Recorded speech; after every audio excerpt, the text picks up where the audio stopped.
بیچارہ کفن دفن کے بارے میں بعد میں انتظام کرے گا، پہلے لوگوں کے کھانے کے لیے پہلے انتظام کر رہا ہوں۔ کم سے کم انتقال کے موقع پہ تو کسی کو چھوڑ دیتے۔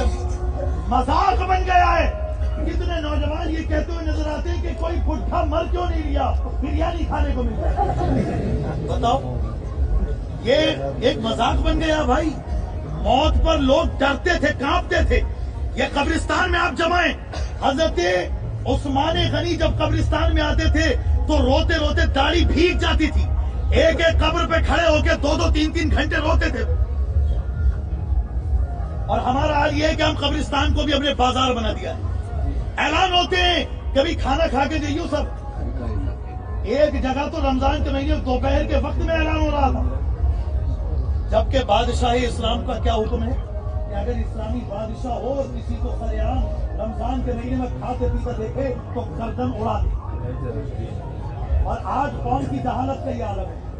میرے بھائی، ہم یہ نہیں کہتے ہمیں سروں پہ بیٹھاؤ، مگر ہم یہ کہتے ہیں اپنے علماء کو دل سے تو لگاؤ، ان کی باتوں کو سمجھ کر عمل تو کرو، تمہاری آخرت بھی سنور جائے گی اور دنیا بھی سنور جائے گی۔ جس کے یہاں انتقال ہوا وہ غم کے عالم میں ہے، پریشانی کا عالم میں ہے، جا کے 2-4 آنسو نہیں بہا سکتے تو ان پہ جا کے آفت تو مت بنو۔ اب جا کے راستے میں کھانا کھا لینا، آٹو میں کھانا کھا لینا، نماز پڑھ کے گھر پہ جا کے کھانا کھا لینا۔ کتنے ہوٹل پڑے ہیں، کتنے نوجوان جا کے گھر میں کھانا بنا ہوتا ہے پھر بھی ہوٹلوں میں جا کے کھاتے، تو کسی کے انتقال میں جا کے کیوں کھا رہے ہو بھائی؟ اس دن ہوٹل پہ نہیں کھا سکتے، گھر میں جا کے نہیں کھا سکتے، تو کیوں ہم نے اس ماحول کو برباد کر دیا؟